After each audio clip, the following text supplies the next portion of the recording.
इसके भाई की बात का जवाब देना चाह रहा हूं कि उज्जैन की विकास जो ये कह रहे थे ना कि रोजगार नहीं हुए, रोजगार में इतना उज्जैन इतना आगे हो गया है कि हर घर में ई रिक्शा से हर घर का रोजगार चल रहा है। मंदिर के नाम पे जो रोजगार चल रहा है उज्जैन शहर में, उसका विकास के कारण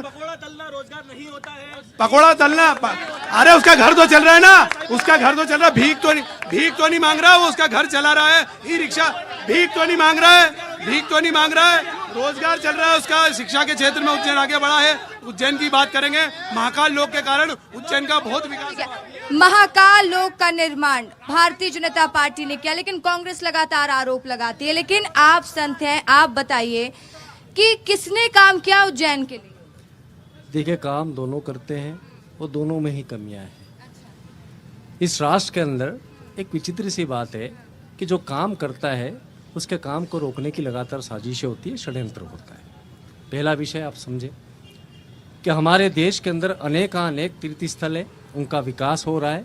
हम सिर्फ एक सलाह देते हैं, हम किसी भी काम के अंदर अवरोध नहीं करते हैं। हमने उमेश नाथ जी से निवेदन किया कि शासन को अब हमें इस तरह से समझाना होगा कि देशाटन, पर्यटन और तीर्थाटन, इन तीनों के अंदर व्यापक रूप से डिफरेंस है, इसको पालन किया जाए। दूसरा विषय यह होगा कि जो भी हमारे प्रतिनिधि रहे, पक्ष के हों विपक्ष के हों, वो नदी नारी और न्याय के ऊपर भरपूर चिंतन कर पाए, क्योंकि उनके ऊपर अभी काफ़ी काम होना बाकी है। सनातन की प्रवाह है, सनातन का वैभव उजागर हो रहा है। राम मंदिर को हमने सदियों तक इंतजार किया है। इस सत्ता को श्रेय जाता है कि हमें हमारे राम पुनर्स्थापित उस जगह पर हो पाए जहां पर उनका जन्म हुआ।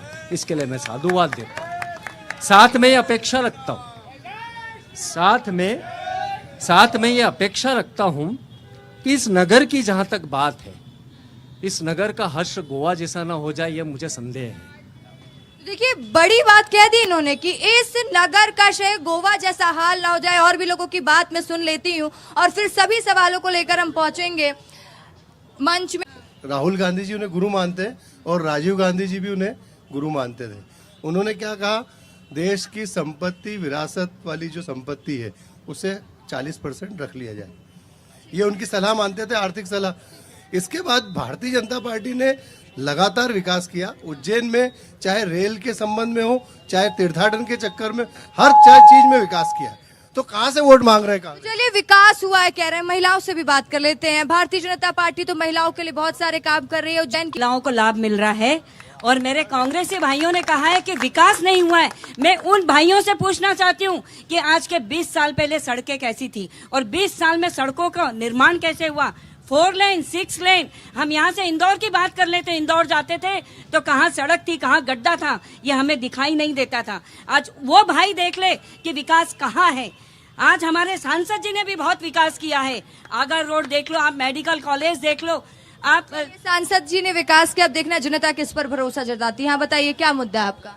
दीदी, ऐसी बात है, हमारे भाई ने उठ के वहां से कहा कि रोजगार की बात है। मैं इनको ये बताना चाहता हूं कि विश्व भर में आज भारत की अर्थव्यवस्था 5वें नंबर पे ऐसे ही नहीं आई है। उज्जैन के जो युवा हैं इस बात को भलीभांति से जान रहे हैं और देख रहे हैं किस प्रकार से रोजगार के नए आयाम सृजन हुए हैं।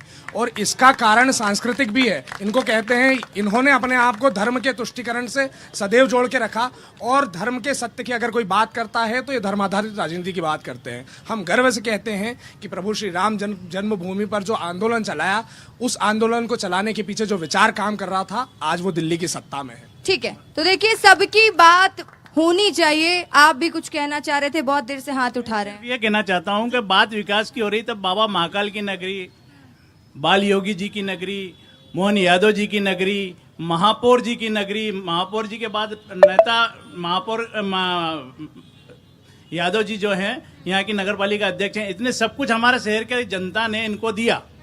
इनने हमें रिटर्न में क्या दिया? हमारी गली गली खुद ही पड़ी है। आप चाहें तो पूरा सर्वे कर लीजिए। टाटा कंपनी यहाँ से पैसे नहीं होने पे छोड़ के चली गई है। इनके महापौर जी पिछले 2 दिन पहले प्रेस कॉन्फ्रेंस करके कहते हैं कि मैं जमीन पर उतरूंगा, रोड पर उतरूंगा, हमारे को काम कराने के लिए पैसे नहीं दे रहा। हमारे पार्षद किस मुंह से वोट मांगने जाएं? तो इनकी ये स्थिति है। हकीकत से वाकिफ होना चाहिए, ना कि चिल्ला चोट करके नारा मैं भी लगा सकता हूँ, मैं मुस्लिम हूँ, मैं भी कहूंगा जय श्री राम, पर जय श्री राम कहने से अगर हमारे शहर का विकास होता है तो हम सब मिलकर जय श्री राम कहेंगे। हुआ है मुस्लिमों का जय श्री राम बोलने से ही विकास हुआ। आज जो ई रिक्शा चल रहे हैं 65% मुस्लिम भाई ई रिक्शा चला रहे हैं उज्जैन में, और जितनी भी होटलें चल रही है 50% मुस्लिम भाई होटल चला रहे हैं। जय श्री राम बोलने से मुस्लिम भाइयों का फायदा हुआ है। बताइए, जय श्री राम बोलने से फायदा हुआ है? जय श्री राम मैं बोलता हूँ जोर से।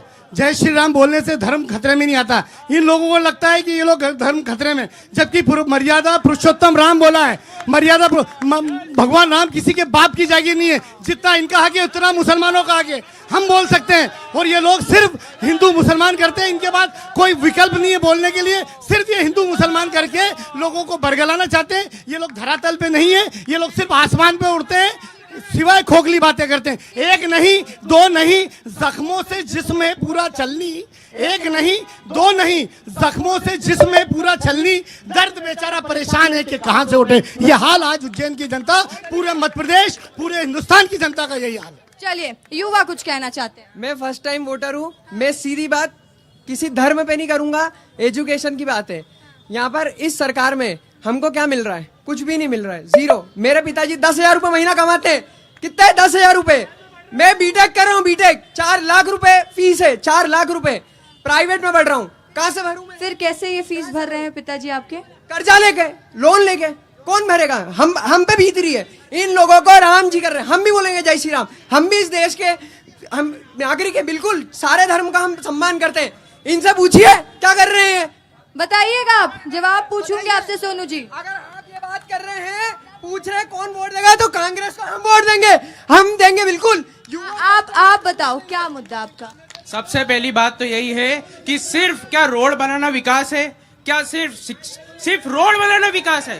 मिले सबसे पहली बात, सबसे पहले सरकारी स्कूलों की हालत इतनी खराब है कि सरकारी स्कूलों में शिक्षक नहीं है, शिक्षक है तो किताबें नहीं है। देखिए, जवाब ले लेती हूँ। हाँ, जल्दी बोल दीजिए फिर जवाब। ठीक है, तो देखिए, हाँ ठीक है, मैं जवाब लूंगी। हाँ दादी, आप आके बोल रहे थे कि बात करना। मैं 3 साल से नगर निगम का चक्कर लगा रही हूँ। 60 साल की उम्र की, मेरे आज तक पेंशन चालू नहीं हो रही।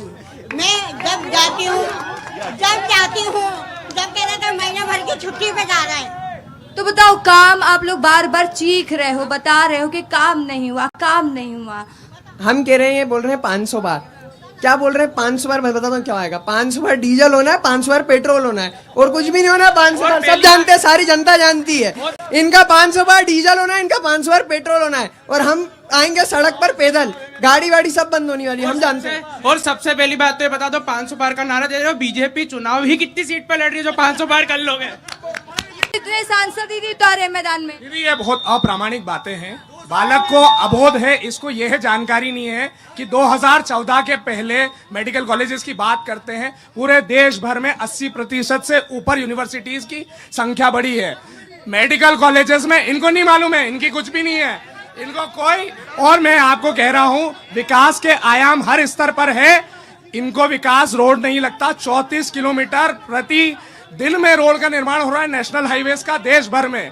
आज देश भर में जो ब्रिजेस की संख्याएं हैं, ये जो इंफ्रा का ठीक है, देखो वो तो कह रहे हैं ना कि आरोप क्यों लगा रही है, लेकिन राम मंदिर का जिक्र अगर धार्मिक नगरी से ना हो तो ये कैसे हो सकता है भला? फिर मैं आ जाऊंगी राम मंदिर, मैं आपके प्रश्न पर जाऊंगी मंच में और बात करूंगी। मैं राम मंदिर की बात करना चाहूंगी। राम मंदिर को लेकर कांग्रेस लगातार कहती कि बीजेपी राजनीति कर रही है, और बीजेपी कहती हम तो रामलला को लेकर आए हैं, और प्रधानमंत्री नरेंद्र मोदी भी मंच से कहते हैं ये तो मेरा सौभाग्य है कि मेरे हाथों लिखा था। देखिए, स्पष्ट है, इसके अंदर सत्य को किसी आईने की आवश्यकता भी नहीं है। आप देखेंगे कि एक आंदोलन था, उस आंदोलन के लिए प्रत्येक धर्मालु, इस राष्ट्र का प्रत्येक संत निरंतर रूप से प्रयासरत था। हमें याद है बांडू भी, हमें याद है उसके बाद होने वाली घटनाएं भी। उन घटनाओं को कितनी चतुराई के साथ में दबा करके इस राष्ट्र में सनातन की स्थापना हुई है। विदेश के अंदर भी हम जाते हैं लगातार, विदेशों के अंदर हमारा जो पासपोर्ट है ना, उसको देख करके पहले हमें एक कोने में खड़ा कर दिया जाता था। मैं उन देशों के अंदर भी जा रहा हूँ जहाँ पर उस पासपोर्ट को देख करके हमें सम्मान के साथ में एक अलग से ट्रीटमेंट मिले। रुकिएगा, नहीं, गलत बात। इसके अंदर हम किसी व्यक्ति की अंधभक्ति करेंगे वो उचित नहीं है, वो उचित नहीं है। इस राष्ट्र का उत्थान कोई पक्ष विपक्ष इन दोनों के ऊपर आक्षेप से नहीं है, पर यह बात सत्य है, राजनीतिक असहिष्णुता इस दौर में सर्वाधिक है। यहाँ पर भाषाई असंयम निरंतर रूप से है, इसके ऊपर हमें चिंतन करना होगा। वर्तमान सत्ता को हम एक बात के लिए साधुवाद देते हैं, जिस प्रतिनिधित्व के लिए हम साधु संत निरंतर प्रयास कर रहे थे, आज हमारे पास हमारा एक प्रतिनिधि है। मैं विपक्ष से यह अपेक्षा रखता हूँ कि देखिए, ये बात सत्य है कि राजनीतिक पूरे विश्व के हों वो असुरक्षित होते हैं, ये सत्य है, किंतु वो असुरक्षा कवच के पीछे जब आती है तो उन्हें सनातन की शरण लेनी चाहिए, ताकि उन्हें भी एक सुरक्षा कवच मिले, उनके अंदर भी एक सनातनीय बीज का प्रस्फुरण हो, जो कि निरंतर रूप से रहा है।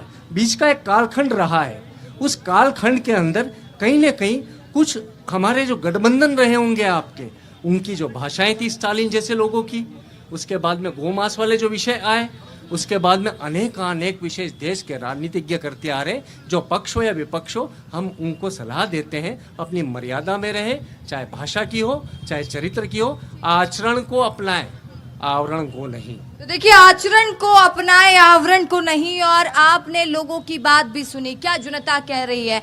अब जल्द ब्रेक के बाद मैं नेताजी के पास जाऊंगी मंच में, और राम मंदिर की बात होती है तो कोई विरोध करता हुआ नजर आता है, तो कोई कहता है कि राम मंदिर का निर्माण अच्छा हुआ, लेकिन बुरा लगता है जब इस पर राजनीति होती है, क्योंकि भगवान तो सबके है ना, सबको इसका स्वागत करना चाहिए।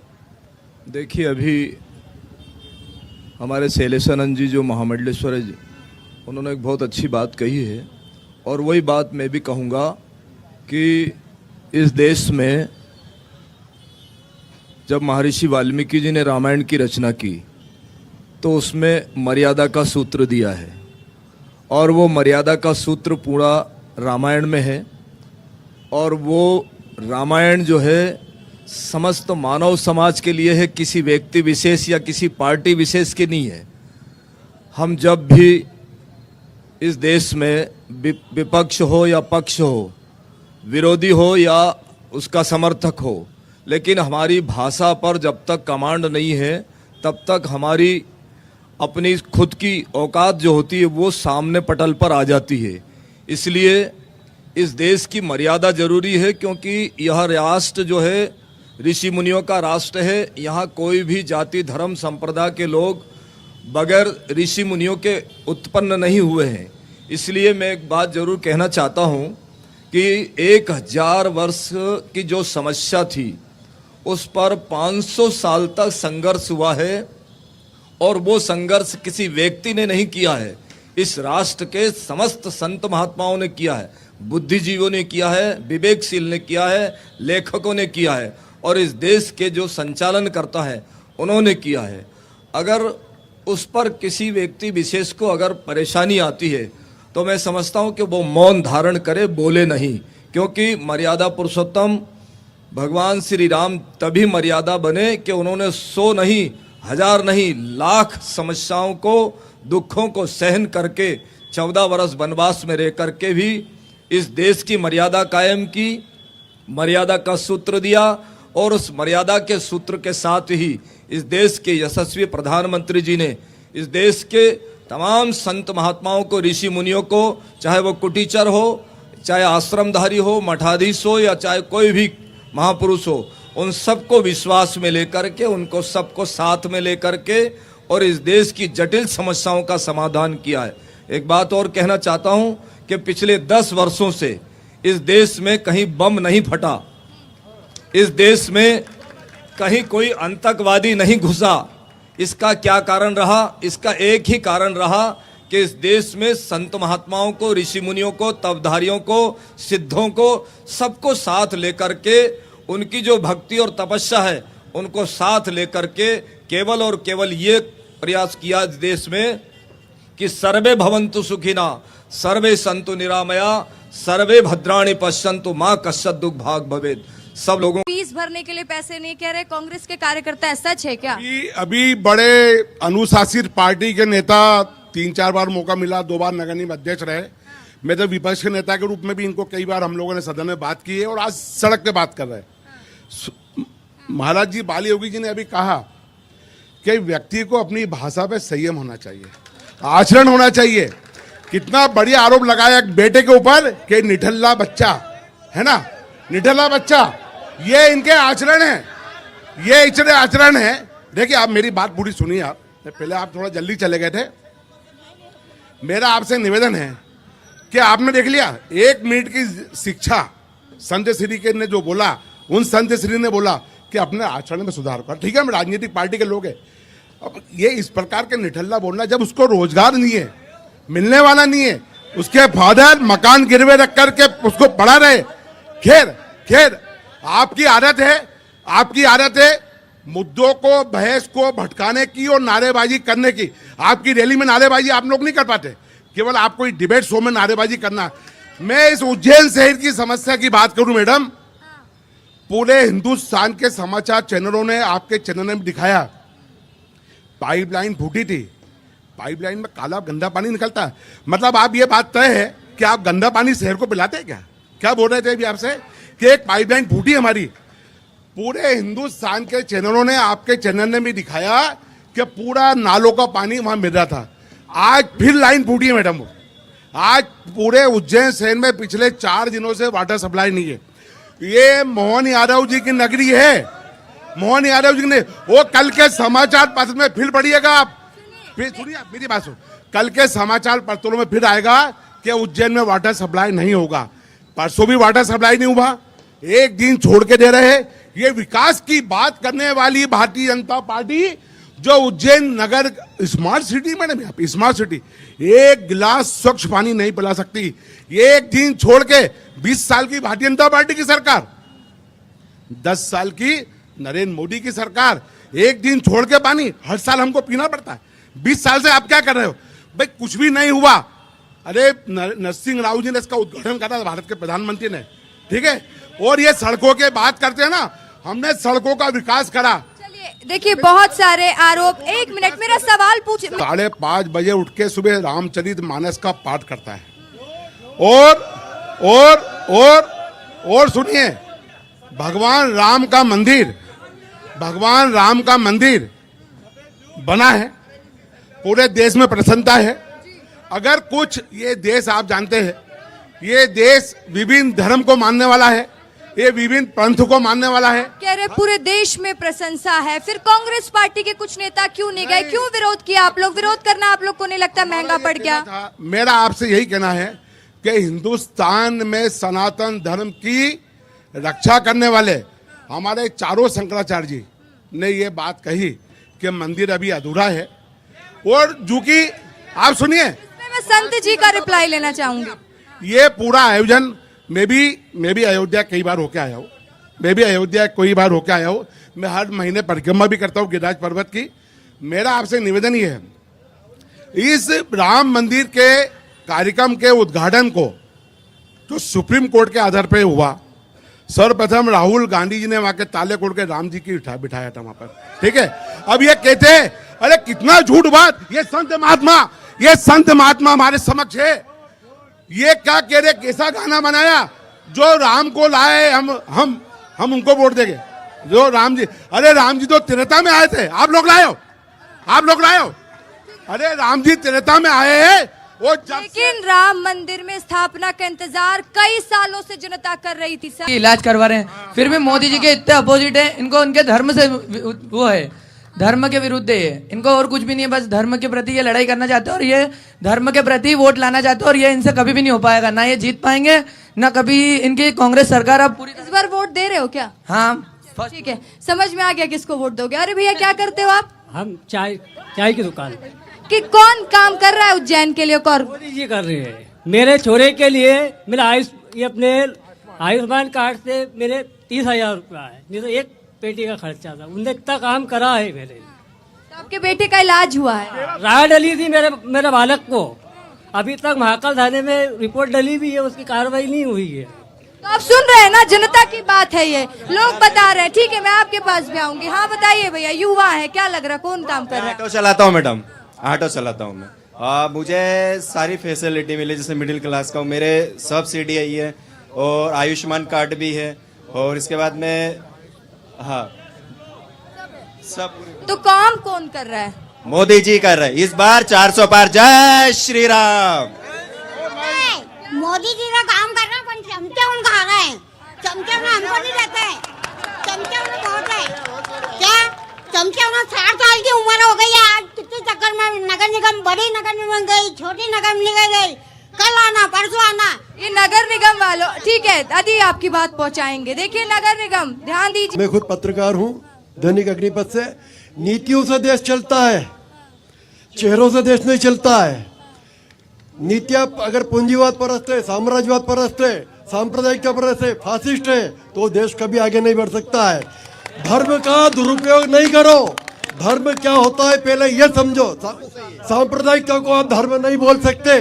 सांप्रदायिकता और धर्म में बहुत फर्क है। अभी आज का अमेरिका का जो एक कोई इंस्टीट्यूट ने सर्वेक्षण करवाया, हिंदुस्तान असमानता में सबसे ज्यादा आगे है, सबसे ज्यादा असमानता है, सबसे ज्यादा गैर बरोबरी है। तो देखिए आप पत्रकार हैं, आप कि सनातन है क्या? आप सनातन पे बात करें, सनातन है क्या? सनातन इस मिट्टी की आबो हवा में है, तो सनातन है क्या? आप मतलब कौन से सनातन को बढ़ाना चाहते हैं जो सिर्फ एक धर्म की बात करे? सनातन सारे धर्म की रिस्पेक्ट करना सिखाता है, हमें इंसान को इंसान बनाना सिखाता है सनातन। तभी जो भी लोग आए यहाँ पे लूटने आए, चाहे यहाँ काटने आए, लेकिन वो यहीं के बन के बस गए, और यहाँ पे उन्होंने निरंतर ये काम किया कि इस देश को आगे बढ़ाना है। ये होता है सनातन। और आप मंच पे जो संत जी विराजित हैं, उनको भी जो राजकीय अतिथि का दर्जा दिया था ना, उनसे पूछिए, ये बीजेपी ने दिया था उन्हें। ठीक है, मैं पूछ लूंगी। आप बताइए क्या दिक्कत है आपकी? मैं तो ये कह रही हूँ कि वाकई में इन्होंने सही बोला है। सनातन और धर्म को राजनीति में लाने से देश बर्बाद हो जाता है। धर्म अपनी जगह है, और धर्म का स्थान इतना ऊंचा है कि उसको इतने नीचे मत घसीटो। राम मंदिर और अयोध्या में धर्म को मत डालो। धर्म बहुत ऊंची चीज है। आप लोग माइक नहीं पकड़िए, आप बोलिए, और हम आप ही से बात करने आए हैं, लेकिन आप लोग ऐसे छीना झपटी नहीं करेंगे। एक क्वेश्चन है, मैं ये पूछ रहा हूँ कि जो राम मंदिर बना है, हम राम के मानने वाले लोग हैं, क्योंकि जो सुप्रीम कोर्ट ने आदेश दिया और जनता का पैसा लगा तब राम मंदिर बना है। आप दोनों की बात मैंने सुन ली, और भी लोगों से बात कर लेती हूँ। ठीक है, मेरे पास सिर्फ 1 मिनट बचा है, और भी लोगों से बात कर लेती हूँ। मेरे पास ही में ताकतवर लोग बोल रहे हैं, तो क्या जरूरत पड़ रही है बार बार दूसरी पार्टियों को तोड़ने की? अगर एक बार बता दीजिए किसका मैजिक चल रहा है, जल्दी जल्दी बताइए, किसका मैजिक? देखिए, सुनिए, सब शांत रहिए। आप ये बोलते हैं सनातन की बात करते हैं, 70 साल पहले कौन से मंदिर बनवा दिए, कितने क्या कर दिए? हमारे मोदी जी के नेतृत्व में ही मंदिर बने हैं। और विस्तार न्यूज फिर अलग लोकसभा क्षेत्र पहुंचेगा, तस्वीरें आपको दिखाएगा कि वहाँ की स्थिति क्या, जनता का मूड क्या है, और वहाँ भी नेताजी से सवाल पूछेंगे कि आखिर आप विकास की बात करते हैं।